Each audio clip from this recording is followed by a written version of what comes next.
Cette recette magique m'a permis de transformer 300 g de viande en presque 1 kg. Allez, on va commencer la cuisson et on va râper une pomme de terre épluchée à l'aide d'une râpe. Si votre pomme de terre n'est pas grande, et bien sûr vous pouvez en râper 2 petites ou alors moyennes. Mais moi, comme ma pomme de terre elle est vraiment énorme, j'en rajouterai qu'une seule à cette étape de la recette. Allez, donc on râpe la pomme de terre en fines lamelles et vous pouvez également le faire à l'aide d'un robot ménager, mais veillez à ne pas transformer la pomme de terre en purée.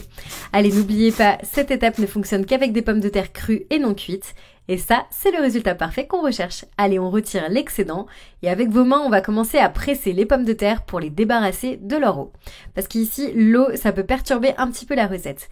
Allez, dans un bol, on rajoute 300 g de bœuf haché et des pommes de terre râpées. Ensuite, on va assaisonner avec une cuillère à soupe de sel, une cuillère à soupe de paprika, une cuillère à soupe de poivre noir et une cuillère à soupe de chimichurri. On va également mettre un œuf et on va pouvoir saupoudrer le tout avec de l'oignon. Allez, on termine par une tasse de chapelure et là, il reste plus qu'à bien mélanger le tout. Donc on mélange bien tous nos ingrédients, on remue et c'est une recette vraiment qui donne un résultat époustouflant, c'est absolument parfait. Donc là, j'ai fait comme ça, mais vous assaisonnez évidemment comme vous préférez. Moi, j'ai mis que ça, mais vous pouvez rajouter d'autres épices si vous préférez. Vraiment, c'est comme vous voulez. Et évidemment, plus il y a d'assaisonnement, et bien plus il y a de saveur. Allez, une fois qu'on a bien mélangé, votre viande normalement elle a cette texture, donc maintenant on peut passer à la suite de la préparation. Donc là on prend une petite quantité de viande et on commence à la façonner. Donc là on la moule jusqu'à ce qu'on obtienne des petites boulettes de viande et on les façonne comme on souhaite. C'est une recette qui est vraiment délicieuse, je vous conseille de la préparer pour votre famille, vous allez faire plaisir à tout le monde. Voilà, donc ici, on n'a pas besoin d'être très sophistiqué, il suffit vraiment de façonner la viande en petites boules. Allez, on les place sur une assiette et on finit de façonner toute notre préparation. Allez, on réserve et on met de côté. Normalement, le processus il dure environ 4 minutes. Et une fois que c'est fait, on passe à la cuisson. Donc là, on fait chauffer dans une poêle avec de l'huile et on va commencer à mettre nos morceaux de viande à cuire.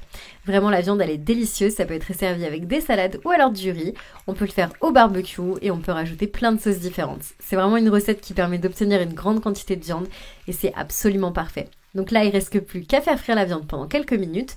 Et lorsque la viande est bien frite, on éteint le feu et on la retire.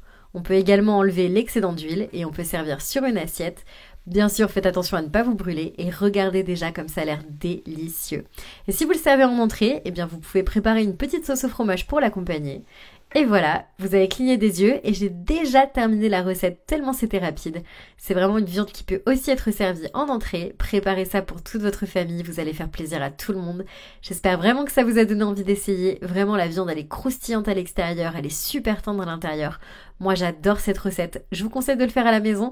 Donc je vous laisse me dire ce que vous en avez pensé dans les commentaires et comme toujours, je vous souhaite un très bon appétit.